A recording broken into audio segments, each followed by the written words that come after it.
Hold on to your butts.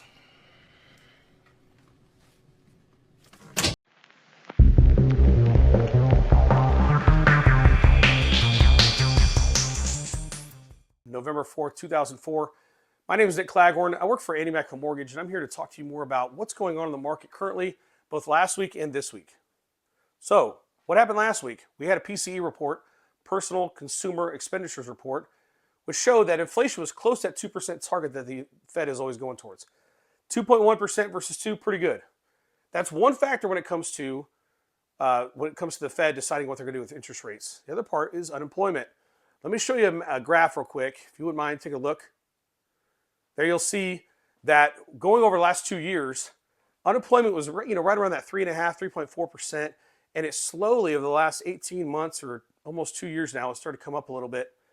And the Fed got concerned, and as the inflation numbers started coming down, they really wanted to target in and hone in on the fact that if they can lower the federal borrower interest rate, what that would do is allow for companies to borrow money at a cheaper rate, which then could help them make payroll and do other things to keep unemployment in check.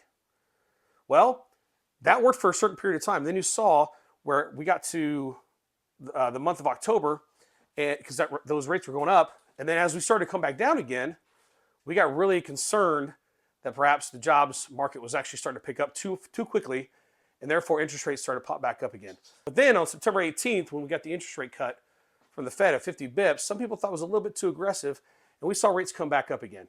They shot back up in a way that was really, really not beneficial for the mortgage market. You'll take a look at the graph here. I'll show you what I'm talking about. Take a look at this. This is actually the 30-year national average for what you see on mortgage rates that started back in August of this year. And you can see right before we get to September 18th, that 6-week period or so, we saw rates come down about almost half a basis point, almost 50 basis points to where they were about 6.5, 6.6.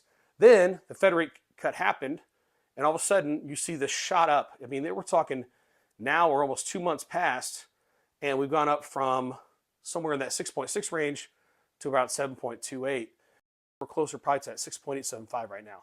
We've seen a really nice day in the market, which has been phenomenal to see. It could have to do with the fact the election is 24 hours away. That happens. There's the uncertainty, the volatility goes into the market. We'd like to see more certainty. And so as we see with either candidate, by the way, once they do get in office, chances of it being inflationary are very high for both of them. So who knows where rates are going to go? I don't think they're going to come down dramatically. They're not going to come back to that 6.6 anytime soon. I feel like we're going to see a much more gradual decrease going forward as we start to figure out what are the short-term effects and the long-term effects if that policy can be put into effect. Because remember, it's not just the president, it's also who gets in Congress as well. If we see a one-party system, things can move very drastically. If we see it where there's whoever's in the Oval Office doesn't match up exactly with Congress, we could see things be a lot more progressively natural, maybe a nice steady growth, hopefully, because, again, volatility is not exactly our best friend. Information. I hope this helps you understand why mortgage rates are doing what they're doing. Never, ever do I believe that I know all the answers, nor does anyone. If they say they do, they're just flat out lying. Let's just put it straight to them. That makes for a great politician. So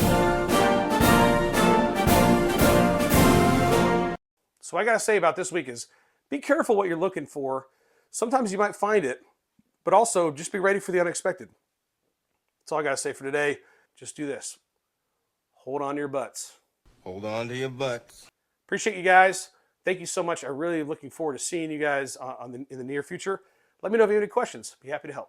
Thanks so much. Have a great rest of the week. Hold on to your butts. Could have been worse, John. A lot worse. Hold on to your butts. Fences are failing all over the park. Hold on to your butts. This main program grid. Hold on to your butts. Please!